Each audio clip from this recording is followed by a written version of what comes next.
Alrighty guys, this is Andrew and welcome back to Overwatch. Today's video is going to be a little bit different. I originally was not going to do it, but I figured that a lot of people actually didn't know about these hidden, quote-unquote hidden options. Now there is another YouTube video out there in the internets that does go over this. But after talking to some of my friends, it turns out a lot of them haven't seen it, which I'm kind of surprised because that other video has like 600,000 views on it. So I'd imagine that most people already knew about this. But for those who already know about this, you guys can just skip this video. But for those who didn't, yeah, let's just kind of get right into it, right?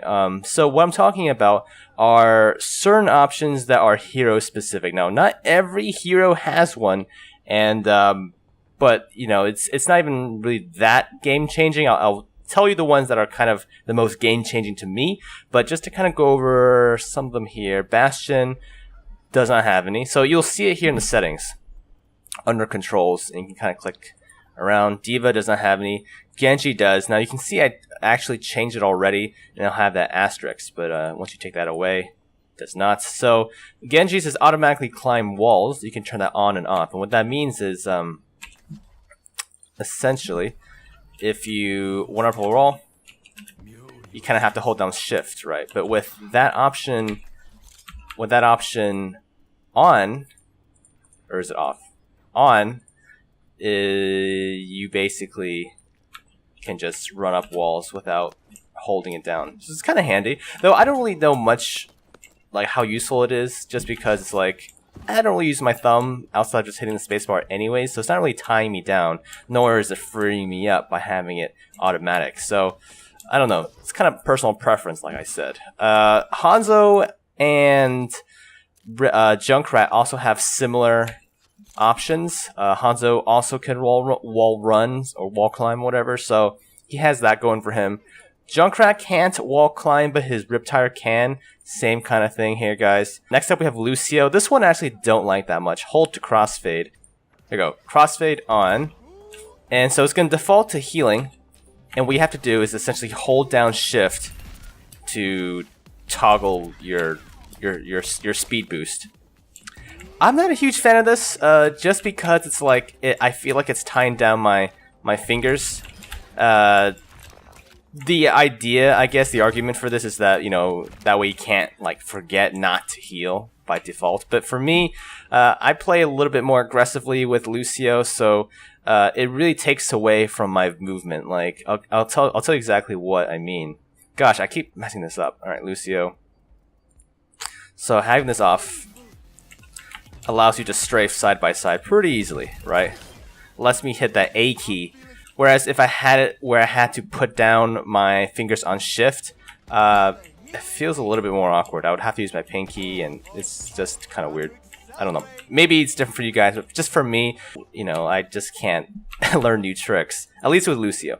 Alright, so that's Lucio. So McCree doesn't have any, Mei doesn't have any, Mercy has one. This is actually probably the most important. So by default, we have Toggle Beam Connection and Guardian Angel Prefers Beam Target. Now that may sound confusing, but what it essentially just means is that Toggle Beam Connection, that's pretty understandable, right? So you typically have to hold down the healing button, like right now. On, off, right? With that option on, you don't even have to hold down the button. You just kind of like, I'll show you guys what I mean.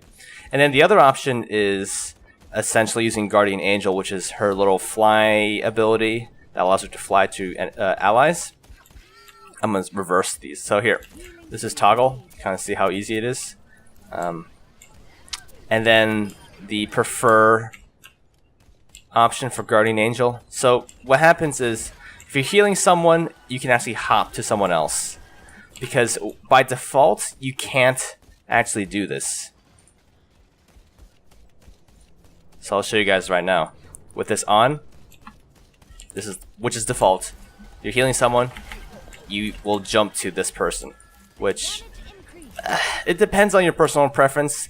I like to have the settings reversed for me, so toggle as well as, no preference. So I can kind of be a little bit more flexible, but that's up to you guys. The next important one I would say is Soldier 76, and this is a option available to both Soldier 76 as well as Zarya, I believe, you can have your allied health bars. So having it on, it's by default off. Having it on will allow you to see your teammates' health. And this is important on both Zarya and 76 just because they can heal / protect their allies, right? So you can see those health bars right there.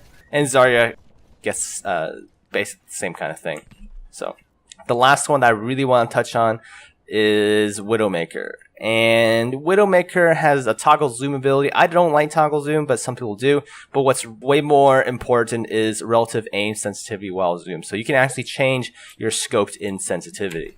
A lot of people come from different games, have different settings, and being able to move this crosshair properly is important. Wow, I just missed that one. So pretty important stuff, you know. I feel like it's something that is that is worth noting. That's probably one of the biggest ones, is to have this, you know, ability to switch your sensitivity. Not every hero has them, so be sure to check this out for yourselves in the training room, preferably, I guess, right? So you can play around with these. So there you guys have it. Maybe they'll add some more later down the road. Maybe they'll take some out.